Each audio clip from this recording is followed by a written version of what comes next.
आए कोनो बहाना हमने सुनाविया आहा संगे बाजार जेबे कराबिया और की नाक में नथुनिया संगे की नब पे जलिया हे नाक में नथुनिया संगे की नब पे जलिया। अच्छा आप गली ताली बजा के सब उठे सिंगार के नेठार छिया काकर सा सजना सिंगार के नेठार छिया काकर सा सजना सिंगार के नेठार छिया काकर सा सजना। आए कोनो बहाना हमने सुनाविया आहा संगे बाजार जेबे कराविया आए कोनो बहाना हमने सुनाविया आहा संगे बाजार जेबे कराविया नाक के नथुनिया संगे की नब पे जलिया नाक के नथुनिया संगे की नब पे जलिया सिंगार के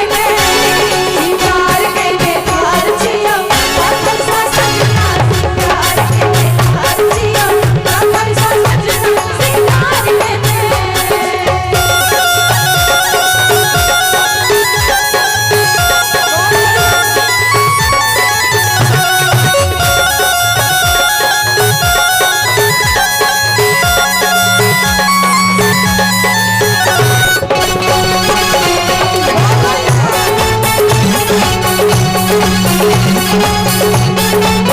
और बड़ा सुंदर भाव में कहे छथिन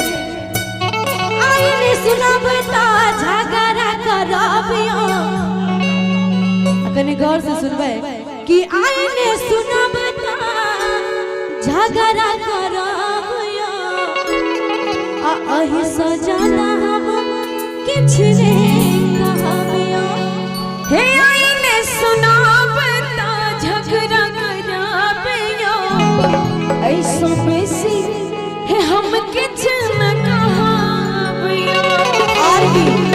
कि शौक से हटा सबटा कह देलो वही ना शौक से हटा सबटा जर गेल वही ना अनिक लगी है तो कनी ताली बजा कर सिंगार के नेठार छिया सा सजना सिंगार के नेठार छिया काकर सा सजना सिंगार के नेठार छिया काकर सा सजना सिंगार के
सब दिन आहा